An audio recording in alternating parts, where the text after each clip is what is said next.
Hello everyone, आप सबका हमारे चैनल टेस्ट क्विज में स्वागत है। आज हमारे पास टॉपिक अवेलेबल है ग्रेविटेशन एंड ग्रेविटी। ये आपके पीपीटी साइंस में अवेलेबल होता है। फर्स्ट यूनिट मेजरमेंट, मोशन और आपके उसी मोशन के टॉपिक पे ही आपके ये सब टॉपिक आएगा, ग्रेविटेशन और ग्रेविटी।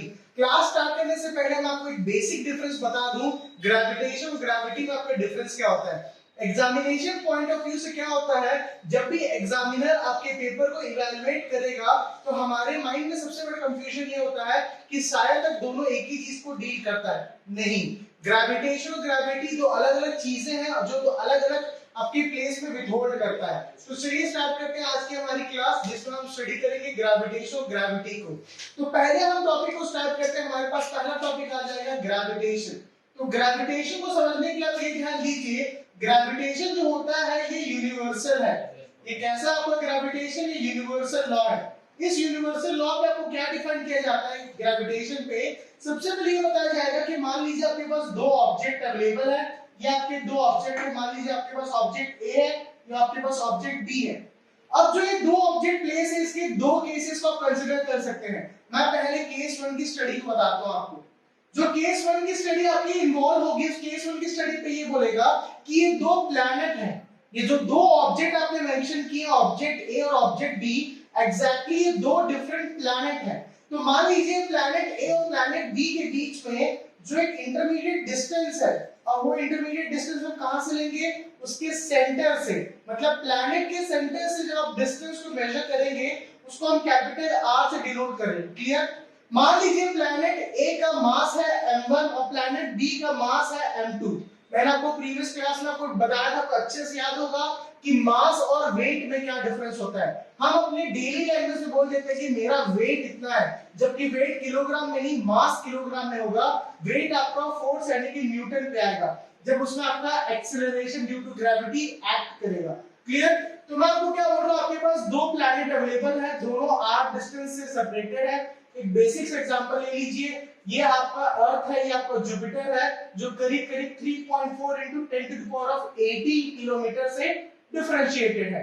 वो डिस्टेंस आपको बस मैं आपको एक आइडिया के लिए बताया हूं, 3.4 into 10 to the power of 80 kilometre. उसको याद रखिए ना रखिए, उसमें कोई इशू नहीं। बस ये समझिए कि दोनों प्लैनेट काफी ह्यूज डिस्टेंस से सेपरेटेड है r। अब केस 1 में क्या बोलता है, केस 1 की स्टडी में बोलता है कि r की जो आपके पास वैल्यू अवेलेबल है, किसकी वैल्यू अवेलेबल है, कैपिटल R की जो वैल्यू अवेलेबल है वो सबसे मैक्सिमम में है।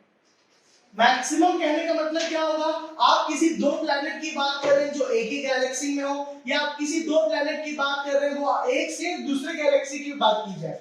अब आगे फर्दर क्या बोलता है, इसमें कैपिटल F एक फोर्स होगा जो एक्ट करेगा ये दोनों ऑब्जेक्ट के लॉ ऑफ अट्रैक्शन पे।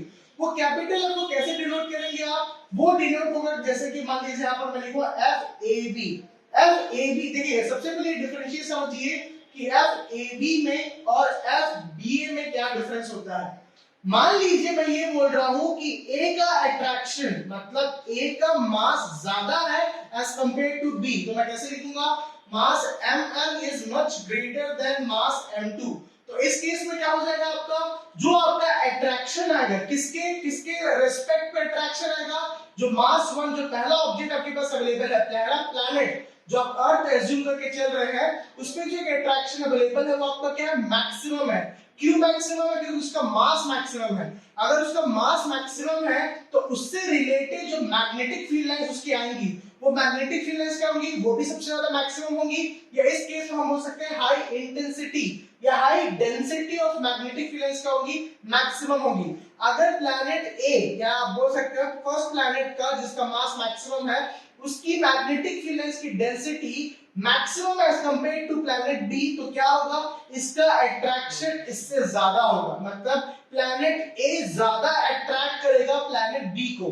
अब बात क्या आती है, हमने ये भी देखा था मैग्नेटिक फील्ड लाइंस कभी एक दूसरे को इंटरसेक्ट नहीं करेंगी। ना ही आपकी मैग्नेटिक फील्ड लाइंस इंटरसेक्ट करती हैं, ना ही आपकी इलेक्ट्रिक फील्ड लाइंस इंटरसेक्ट करती हैं। इसके पीछे जो रीजन था why magnetic field lines do not intersect each other, why electric field lines do not intersect each other, इसको भी हमने अच्छे से देखा था प्रीवियस क्लास में।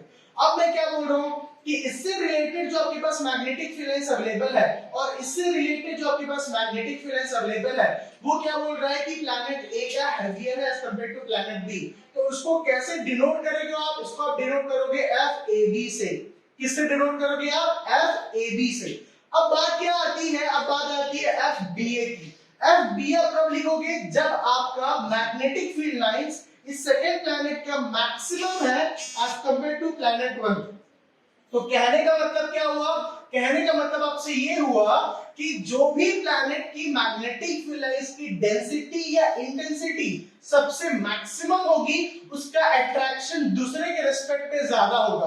तो इस केस में हमने क्या देखा कि इसका ज्यादा था इसलिए हमने इसको एफ ए बी से डिनोट किया, इस केस में इसका ज्यादा था इसलिए हमने इसको एफ बी ए से डिनोट किया। तो एग्जामिनेशन पॉइंट ऑफ व्यू से याद रखिएगा कि आप किसको डिनोट करेंगे पहले। क्लियर, अगर ए को पहले मेंशन कर रहे हैं तो कहने का मतलब क्या ए की इंटेंसिटी ज्यादा है, अगर बी को पहले मेंशन कर रहे हैं तो कहने का मतलब क्या बी की इंटेंसिटी ज्यादा है। अब ये क्या बोलता है यूनिवर्सल लॉ ऑफ अट्रैक्शन पे जब ग्रेविटेशन पे आएगा कि F A B directly proportional होता है दोनों ऑब्जेक्ट के मास का। एफ ए बी कैसे होगा, डायरेक्टली प्रोपोर्शनल होगा दोनों ऑब्जेक्ट के मास का। और कैसे प्रोपोर्शनल होगा, वो प्रोपोर्शनल होगा प्रोडक्ट का। वो प्रोपोर्शनल कैसे होगा आपका, वो प्रोपोर्शनल होगा प्रोडक्ट का।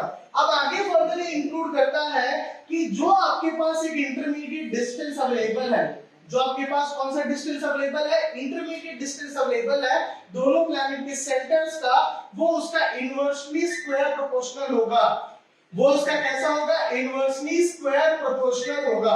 अगर मैं दोनों इक्वेशन को कंपेयर करता हूं, कौन सी इक्वेशन को, इक्वेशन नंबर 1 और इक्वेशन नंबर 2 क्या लिखता हूं, और मैं बाय कंपेयरिंग, मैं मान लीजिए यहां स्पेसिफाई कर रहा हूं क्या लिख रहा हूं, by comparing first and second equation. तो मेरे पास क्या अवेलेबल हो जाएगा, फर्स्ट इक्वेशन मेरे पास क्या लिखा हुआ है, एफ ए बी, ये दोनों इक्वेशन कंपेयर करोगे, F A B directly proportional to m1 m2 divided by r square. Clear, अगर मैं इस प्रोपोर्शनैलिटी कांस्टेंट को रिमूव करता हूं, जो मेरे पास ये प्रोपोर्शनैलिटी कांस्टेंट अवेलेबल है देखिए, अगर मैं आपको एक प्रोपोर्शनैलिटी कांस्टेंट अगर आप इसको रिमूव करते हैं तो आपके पास एक कांस्टेंट आता है कैपिटल जी। आपके पास कौन सा कांस्टेंट आएगा, आपके पास अवेलेबल होगा कांस्टेंट कैपिटल जी। आपको ये बोलता है ये कि एफ ए बी की जो आपके पास वैल्यू अवेलेबल है यूनिवर्सल ऑफ ग्रेविटेशन से, ये होगा g times m1 multiplied by m2 divided by R square. एकदम बेसिक और एकदम आपको बोल सकते हो फंडामेंटल इक्वेशन है जो आपको होगा यूनिवर्सल लॉ ऑफ ग्रेविटेशन से। अब इसकी वैल्यू को आप चेंज कर सकते हैं, इसकी वैल्यू को आप चेंज कर सकते हैं, एफ ए बी को आप लिख सकते हैं एफ बी ए या एफ ए बी, यानी कि 1 2 या 2 1, डिपेंड करता है कि किसकी मैग्नेटिक फील्ड लाइंस आपकी मैक्सिमम है और किसकी मैग्नेटिक फील्ड लाइंस आपकी मिनिमम है। आया समझ में आपको? तो जी क्या है आपका, जी स्टैंड करता है आपका यूनिवर्सल ऑफ ग्रेविटेशन से, यूनिवर्सल लॉ ऑफ ग्रेविटेशन से कौन डी करता है, ये डी करता है कैपिटल जी। और इसकी वैल्यू कितनी होती है, वैल्यू कहने का मतलब इसका मैग्नीट्यूड कितना होगा कैपिटल जी का, आप लिख सकते हैं कैपिटल जी का मैग्नीट्यूड होगा 6.67 into 10 to the power of -11 newton metre square पर किलोग्राम स्क्वायर। ये वैल्यू का हमेशा याद रखिएगा, सबसे इंपॉर्टेंट वैल्यू है। ये वैल्यू कभी भी चेंज नहीं होगा आपका। कौन सी वैल्यू चेंज नहीं होगी आपकी, यूनिवर्सल ऑफ ग्रेविटेशन में आपने जो कैपिटल जी का वैल्यू आपने जो यहाँ पर लिखा, मैंने आपको मैं जो समझा रहा हूँ, ये वैल्यू कभी भी आपकी चेंज नहीं होगी। तो किसकी वैल्यू चेंज होगी, वो है ग्रेविटी। ग्रेविटी की वैल्यू चेंज होगी, डिपेंड करेगा। अब देखिए मैंने आपको क्या बताया कि जो आपके पास कैपिटल जी है, जो यूनिवर्सल ऑफ ग्रेविटेशन है, ये पूरे यूनिवर्स में इसकी वैल्यू कांस्टेंट है। या आप किसी दो ऑब्जेक्ट की बात करें, दो ह्यूज मासेस की बात करें, दो गैलेक्सीज की बात करें, दो स्टार की बात करें, किसी की भी बात करें, ये जो कैपिटल जी की वैल्यू है कांस्टेंट रहेगा। और ये इक्वेशन में जो इसकी वैल्यू को पुट अप करोगे आप, वो भी क्या रहेगा, कांस्टेंट रहेगा। क्लियर? लेकिन जब ग्रेविटी की बात आती है तो ग्रेविटी डायरेक्टली प्रोपोर्शनल होता है उस पर्टिकुलर प्लैनेट के, किसके, उस पर्टिकुलर प्लैनेट के मैग्नेटिक फील्ड और उसके मास से। अगर उस प्लैनेट का मास हैवियर है, बहुत ज्यादा है, तो उसकी ग्रेविटी भी ज्यादा होगी। ग्रेविटी को नॉर्मल फॉर्म पे लिखते हैं एक्सेलरेशन ड्यू टू ग्रेविटी। हम क्या लिखते हैं इसको, हम लिखते हैं एक्सेलरेशन ड्यू टू ग्रेविटी। अब आपने जो यहाँ मेंशन किया, जो मैं आपको सामने लिख रहा हूं, एक्सेलरेशन ड्यू टू ग्रेविटी पे, हम ये देखेंगे एक्सेलरेशन ड्यू टू ग्रेविटी को किससे डिनोट करते हैं। ये डिनोट होता है स्मॉल जी से। ये किससे डिनोट होगा? स्मॉल जी से। मैं एक बेसिक सा एग्जांपल बता रहा हूं। अर्थ में जो एक्सेलरेशन ड्यू टू ग्रेविटी होता है, अर्थ का मैं इसको लिखता हूं जीएम, ये होता है 9.8 मीटर पर सेकंड स्क्वायर। क्लियर? जो मून की एक्सेलरेशन ड्यू टू ग्रेविटी होती है, इसकी मैं बात कर रहा हूं मून की। मून की एक्सेलरेशन ड्यू टू ग्रेविटी होती है 1.622 मीटर पर सेकंड स्क्वायर। जैसे मान लीजिए जुपिटर की जो एक्सेलरेशन ड्यू टू ग्रेविटी है वो 24.7 मीटर पर सेकंड स्क्वायर। यहां आप देख सकते हैं कि सबकी वैल्यू आपकी डिफरेंट डिफरेंट आ रही है। डिफरेंट डिफरेंट मतलब देखिए, जो आपकी acceleration due to gravity earth का, उसका एक डिफरेंट वैल्यू है। Acceleration due to gravity moon का, उसकी डिफरेंट वैल्यू है। Acceleration due to gravity Jupiter का, उसकी भी डिफरेंट वैल्यू है। आप ये भी कंक्लूड कर सकते हैं इसके मैग्नीट्यूड से कि जो acceleration due to gravity moon का है वो 1/6 हो रहा है अर्थ का। जो आपकी acceleration due to gravity moon की है वो 1/6 हो रही है किसके? अर्थ के लिए। तो अब इससे क्या पता चला? इससे ये पता चला कि जो ग्रेविटी की जो वैल्यू है, ये जो ग्रेविटी का जो मैग्नीट्यूड के बारे में हम जो बात कर रहे हैं, इसका मैग्नीट्यूड क्या होगा? इसका मैग्नीट्यूड चेंज हो सकता है। और इसका मैग्नीट्यूड कैसे चेंज होगा? इसका मैग्नीट्यूड आपका चेंज होगा अगर आप प्लैनेट टू प्लैनेट चेंज हो रहे हो। जैसे कि कोई भी प्लैनेट की बात करो, उसके इलेक्ट्रिक, उसके मैग्नेटिक फील्ड लाइंस और उसकी जो इंटेंसिटी वो डिफरेंट है एज कंपेयर टू डिफरेंट दूसरे प्लैनेट के, अगर अनदर प्लैनेट की बात करते हैं। तो इस केस में हमने क्या पता चला ग्रेविटेशनल ग्रेविटी पे कि जो ग्रेविटेशन की जो एक वैल्यू है, ग्रेविटेशन की जो वैल्यू है ये क्या है? ये कांस्टेंट रहेगी, हमेशा कभी भी चेंज नहीं हो सकती। लेकिन जो ग्रेविटी की वैल्यू है वो प्लैनेट टू प्लैनेट रहती, क्या होगी? चेंज होगी। अब इस इक्वेशन में मान लीजिए मैं इसी यूनिवर्सल लॉ ऑफ इक्वेशन की बात करता हूं, एग्जामिनेशन पॉइंट ऑफ व्यू से क्या होता है जब आप न्यूमेरिकल्स आएंगे, हम नेक्स्ट क्लास में सॉल्व भी करेंगे न्यूमेरिकल्स को, लेकिन मैं आपको बता रहा हूं इस क्लास में कि अगर आप मान लीजिए कैपिटल जी और स्मॉल जी को एक ही इक्वेशन में अगर यूज करना चाहें तो ये स्मॉल जी कहां यूज होगा? किसको रिप्लेस करके स्मॉल जी आप लिखेंगे? जैसे मान लीजिए फोर्स क्या होता है आपका? नॉर्मल रेट पे force equal to mass into acceleration. हम लिखते हैं नॉर्मल फॉर्म पे, आपका सेकंड लॉ भी है कि force equal to mass into acceleration. अब मैं एक्सेलरेशन को आपको प्रीवियसली थोड़ी देर पहले मैं आपको बताया था कि एक्सेलरेशन को क्या बोला जाता है? Acceleration due to gravity. अब एक्सेलरेशन ड्यू टू ग्रेविटी क्या है? एक्सेलरेशन ड्यू टू ग्रेविटी आपको ये डिफाइन करता है कि ये स्मॉल जी से डिनोट होता है अगर ये क्या हो आपका? ये होगा डाउनवर्ड। ये किससे डिनोट होगा? स्मॉल जी से। कब होगा ये? अगर होगा डाउनवर्ड। डाउनवर्ड में ये स्मॉल जी से डिनोट होगा, तो यहां पर जो आपने स्मॉल ए लिखा है वो आपका रिप्लेस हो जाएगा F equals to m dot g। जब आप इसको F की वैल्यू को mg से अगर आप रिप्लेस करेंगे तो आप ये ध्यान देंगे, आप इस कैपिटल F को आप नहीं लिखेंगे, अब इस कैपिटल F की जगह आप लिखेंगे कैपिटल W। क्या लिखेंगे आप? Capital W। अब इसको लिखने का क्या मतलब है? यही फोर्स जो अभी आपके दो ऑब्जेक्ट के बीच में अट्रैक्शन की जो बात कर रहा था, अब यही फोर्स किसको क्या डिनोट करेगा? वेट को। ये फोर्स किसको डिनोट करेगा? वेट को।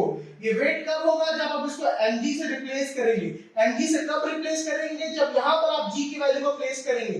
देखिए हमने क्या देखा, मैंने आपको बताया कि जो कैपिटल जी और स्मॉल जी की जो वैल्यू है वो जो आपकी डिफरेंट डिफरेंट वैल्यू है उसको आप सिमिलर कब लेके चलेंगे? जब एक ही इक्वेशन में आपको किसको डिफाइन करने की बात करें? वेट को डिफाइन करें और दो डिफरेंट मासेस वगैरह वो आपको डिफाइन करने की कोशिश कर रहे हैं। क्लियर? तो हमने ये देखा इस क्लास में कि जो ग्रेविटेशन और जो ग्रेविटी है ये किस पर्पस में डील होता है। ग्रेविटेशन का रोल कहां पर होगा आपका? ग्रेविटी का रोल कहां पर प्ले किया जाएगा? अगर मान लीजिए एक चीज मैं आपको बता रहा हूं, जैसे सिंपल सा एग्जांपल मैं आपको बता रहा हूं कि हम एक्सीलरेशन को रिटार्डेशन भी बोलते हैं। हम किसको रिटार्डेशन बोलते हैं? एक्सीलरेशन को हम रिटार्डेशन भी बोलते हैं। लेकिन एक्सीलरेशन को रिटार्डेशन कब बोला जाएगा? तब बोला जाएगा जब आप नेगेटिव एक्सेलरेशन की बात कर रहे हैं। किसकी बात कर रहे हैं? नेगेटिव एक्सेलरेशन की। वैसे ही अगर आप मान लीजिए एक्सेलरेशन ड्यू टू ग्रेविटी को डाउनवर्ड नहीं बोल रहे हैं, क्या बोल रहे हैं? ये अगर मान लीजिए अपवर्ड है, लेकिन अगर acceleration due to gravity upward होगा आपका कि कौन से डायरेक्शन में जाएगा? ये जाएगा अबव डायरेक्शन पे। तब आप क्या करेंगे? जो आपके पास एक वैल्यू अवेलेबल होगी अर्थ की, 9.8 मीटर पर सेकंड स्क्वायर, इसको आप लेंगे माइनस पे। इसको आप कैसे कैलकुलेट करेंगे? माइनस पे। इसीलिए जब आप क्वेश्चंस को सॉल्व करेंगे जिसमें टेंशन लगेगा दो पर्टिकुलर पोल्स के बीच में, तब आप ये ट्राई करने की कोशिश करेंगे कि क्या वो डाउनवर्ड एक्ट हो रहा है, क्या वो अपवर्ड एक्ट हो रहा है। क्लियर? एक और चीज ये होती है कि जब आप ग्रेविटी और ग्रेविटेशन को डिफाइन करते हैं तो ग्रेविटी हमेशा उस पर्टिकुलर ऑब्जेक्ट को उस अर्थ के या उस पर्टिकुलर प्लैनेट के सेंटर पे अट्रैक्ट करने की कोशिश करता है, लेकिन ग्रेविटेशन क्या करता है? वो इंडिपेंडेंट है कि किसी भी दो इंडिविजुअल बॉडीज के बीच में जो अट्रैक्शन होगा। एक चीज बस याद रखिएगा, अगर इस यूनिवर्स पे कोई भी ऑब्जेक्ट फिजिकली एग्जिस्ट करता है, उसमें फिजिकल प्रॉपर्टीज अगर अवेलेबल है, उसके एक सर्टेन मास अगर एग्जिस्ट करता है, चाहे वो यूनिफॉर्म शेप का हो, चाहे वो नॉन यूनिफॉर्म शेप का हो, चाहे वो किसी भी फॉर्म पे एग्जिस्ट करे, अगर वो फिजिकली एग्जिस्ट करता है, उसकी प्रॉपर्टीज ऑफ जो फिनोमेना है वो फिजिकली एप्लीकेबल है, तो हम क्या बोल सकते हैं कि उसमें जो ग्रेविटेशन होगा उसकी वैल्यू होगी 6.67 10 to the power of -11 newton metre square पर किलोग्राम स्क्वायर। क्लियर? इस क्लास में मैंने वैल्यू को तो डायरेक्ट आपके सामने लिख दिया, लेकिन नेक्स्ट क्लास में, इसी क्लास के नेक्स्ट क्लास में मैं आपको ये बताऊंगा कि इस वैल्यू को आप कैसे डिटरमाइन करेंगे, ये वैल्यू आप कैसे कैलकुलेट करेंगे। एग्जामिनेशन पॉइंट ऑफ व्यू से आपको हमेशा बताया जाएगा कि इस वैल्यू को आप क्या कीजिए, कैलकुलेट कीजिए कि आप कैपिटल जी की वैल्यू को कैसे कैलकुलेट करेंगे। तो इस क्लास में तो मैं आप इस टॉपिक को यहीं पर कंप्लीट करता हूं। नेक्स्ट क्लास में आपको बता रहा हूं कि इस वैल्यू को कैसे कैलकुलेट करेंगे, किसकी वैल्यू को, हम दोनों वैल्यूज को कैलकुलेट करना सीखेंगे। एक कैपिटल जी की भी वैल्यू को कैलकुलेट करना सीखेंगे और स्मॉल जी की वैल्यू को भी कैलकुलेट करना सीखेंगे। Clear? Thank you so much class, हमारी क्लास में जुड़ने के लिए। फिर से हमारी क्लास में जुड़िएगा टेस्ट क्विज में। Thank you so much.